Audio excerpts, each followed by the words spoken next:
pondok mereka mengadakan acara yang disebut dengan dalam istilah Nahdlatul Ulama itu dengan akhirusana. Jadi para kiai-kiai dan para santri menjelang Ramadan mengadakan acara akhirusana. Biasanya itu mengundang para wali santri, masyarakat sekitar.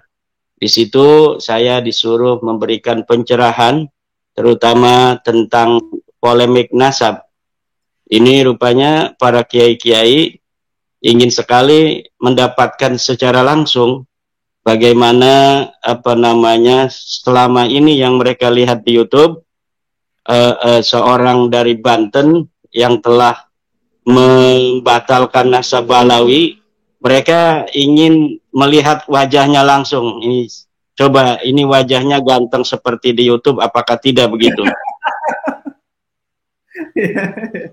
lebih ganteng aslinya atau gimana katanya? Kemudian gini, Mas Riki, banyak sekali pengalaman-pengalaman ya yang saya dapatkan dari perjalanan kemarin tentang bagaimana sih sebenarnya masyarakat Nahdiyin di bawah menyikapi terhadap polemik nasab ini. Nah, ini jadi yang kita datangi itu 100% itu orang-orang Nahdiyin yang ada di Provinsi Lampung. Kiai-kiainya 100% adalah kiai-kiai Nahdiyin. Dan menurut mereka ada yang berbisik kepada saya bahwa kiai-kiai Nahdlatul Ulama di Lampung ini sudah 90% lebih itu sudah tidak percaya lagi kepada Balawi sebagai keturunan daripada Rasulullah Muhammad SAW. Dalam diskusi yang dilaksanakan di Pringsewu di Pondok Pesantren Madinatul Ilm, diskusi ilmiah itu dihadiri oleh seluruh pengasuh pondok pesantren se-Pringsewu dan Lampung Tengah. Itu kemudian ada juga hadir Kiai Isamuddin, Kiai Ahmad Isamuddin. Kiai Ahmad Isamuddin ini adalah Suriah PBNU 2010 sampai 2020. 10 tahun beliau ada di PBNU. Beliau adalah andalan daripada Kiai Said Agil Siraj di dalam menghadapi berbagai masalah umat. Bahsul Masail beliau jagonya itu Kiai Ahmad Isamuddin. Beliau adalah Rais atau Rais Suriah termuda. Jadi di dalam PBNU ini, Mas Rifki, ada Rais Am, kemudian Rais Am ini punya wakil, biasanya 1 atau 2. Nah, kemudian punya anggotanya ini namanya Suriah PBNU. Nah, Suriah PBNU ini diantaranya periode 2010 sampai 2020 itu adalah Kiai Haji Ahmad Isamuddin. Dan saya waktu masih di PWNU sering mengikuti acara-acara semacam Bahsul Masail, Kombes, Munas, itu beliau luar biasa dan salah satu daripada idola saya ketika masih di PWNU. Beliau masih muda dan beliau mempunyai kecerdasan yang luar biasa.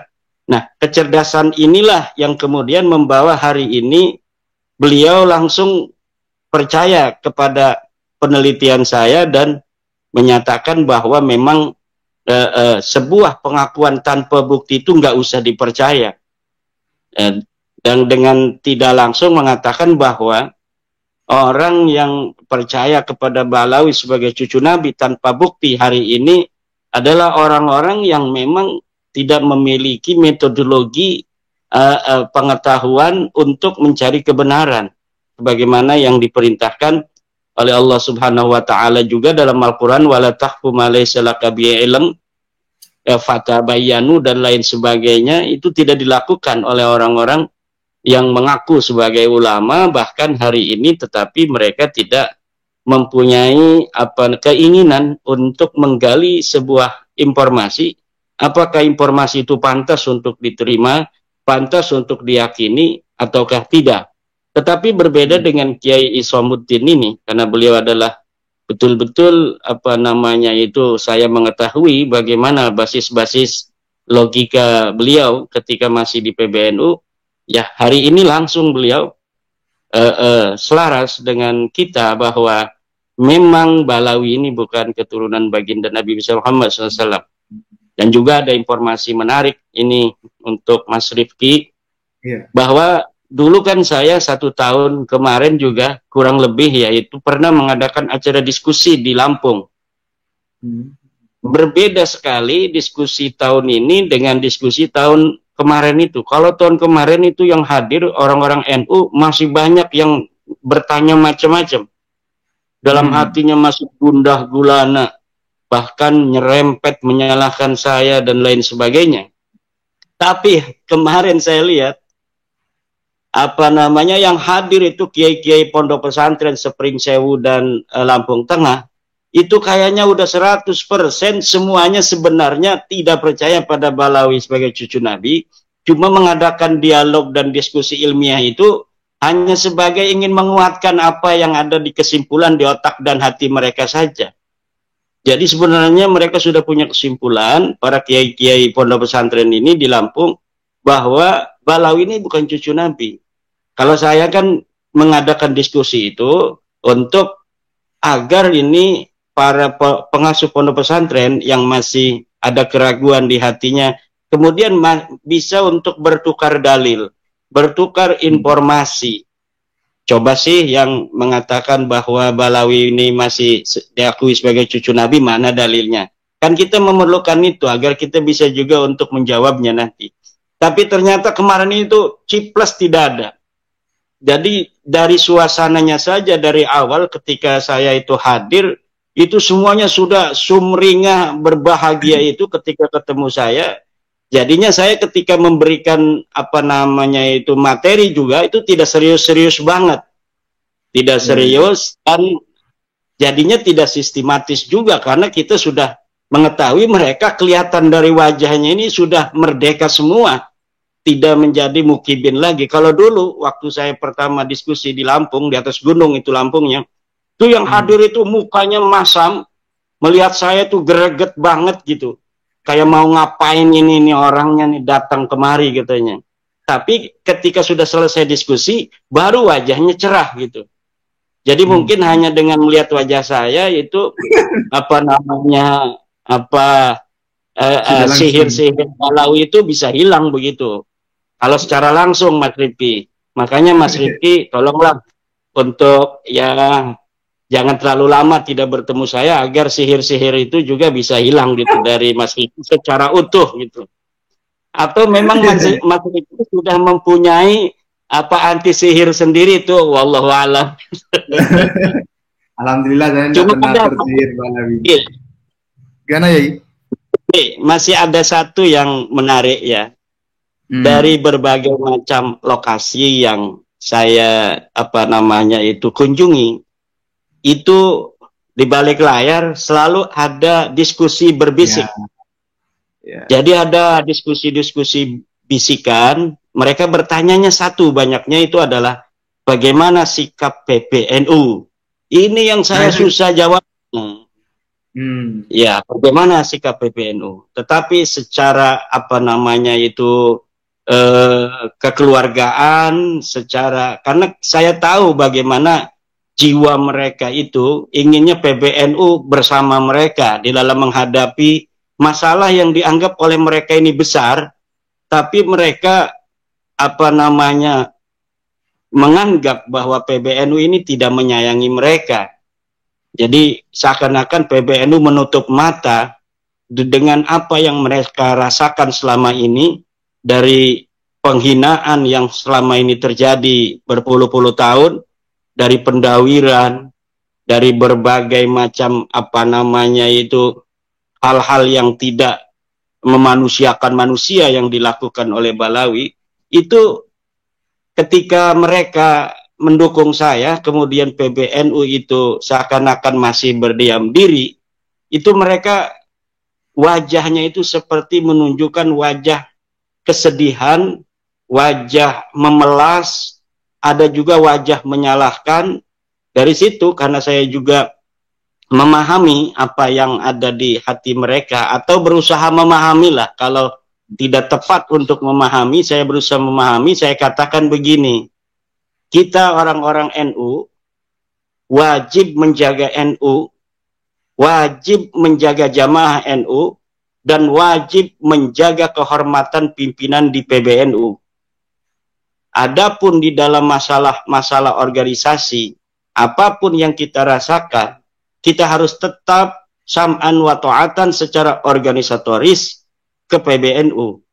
Jangan sampai kita hanya karena masalah-masalah yang kita anggap besar, namun menurut PBNU itu tidak besar, menurut kita itu masalah penting, menurut PBNU itu bukan masalah penting, lalu kita dengan semena-mena menyalahkan pimpinan kita. Mungkin di situ ada rahasia yang kita harapkan, rahasia itu sebesar-besarnya hikmahnya untuk keselamatan kita semua, baik sebagai Nahdlatul Ulama atau sebagai bangsa. Tetapi kita dalam organisasi tegak lurus, dalam organisasi kita ikut PBNU, dalam organisasi kita ikut ketum, tapi dalam masalah Balawi kita jangan ikut madhab husnudon. Bahaya itu kalau kita ikut madhab husnudon. Dalam Balawi kita ikut madhab dalil saja, yang sudah ada di dalam buku Ulama Nusantara Menggugat Nasab Palsu, 690 halaman lebih, yang mamlu'atun bid-dalail, yang telah dipenuhi dengan dalil-dalil. Disitulah kita akan bersama-sama berjalan di dalam masalah Balawi, bahwa Balawi telah nyata bukan sebagai keturunan baginda Nabi besar Muhammad SAW. Siapa orang yang hari ini masih mempercayai Balawi sebagai keturunan Nabi, maka dia yang tidak akan selamat dari kejelekan Balawi. Sampai saya, Mas Rifki, bercanda-canda di situ dengan banyak pengurus-pengurus PCNU. Kata saya, ini pengurus-pengurus di sini yang hadir di sini, yang majang foto saya dengan foto Gus Ketum itu beda tentang Balawi. Ada kiai yang ada fotonya Gus Ketum, ada kiai yang punya foto saya, ada kiai yang punya foto Gus Ketum dan foto saya bareng. Itu yang akan kena jelekan Balawi adalah orang yang punya fotonya Gus Ketum. Ini nih madhab husnudon ini. Nah, kalau yang punya foto saya, wah, ini madhab Imadiyah anti Balawi, nggak bisa didawir lagi, nggak bisa ditipu lagi, kan? Nah, yang bingung itu kiai yang punya foto saya juga punya foto Gus Ketum di Almenak. Wah, ini dua-duanya ada ini. Ini bab husnudon ada, ini bab Imadiyah juga ada. Nah, ini jadi Habibnya jadi bingung itu yang mau dawir itu. Ini masalah dawir ini bukan hal yang tabu sekarang dibicarakan ini, Mas Rifki, karena memang ketika kita ke masyarakat itu semuanya, terutama yang mereka bahas adalah tentang Kiai terima kasih sekarang nggak ada lagi Habib yang dawir gitu. Jadi seakan-akan bab ini hanya bab dawir saja gitu. Padahal kan kita sebenarnya ketika meneliti itu, Mas Rifki, itu masalah dawir itu saya nggak kepikir sama sekali. Yang saya kepikir itu adalah masalah penghinaan Bahar Smith di depan pengadilan kepada seorang kiai. Nah, ternyata di bawah ini pendawiran ini luar biasa. Mungkin saya kurang gaul di daerah-daerah Jawa dulu sebelum bab nasab ini ya.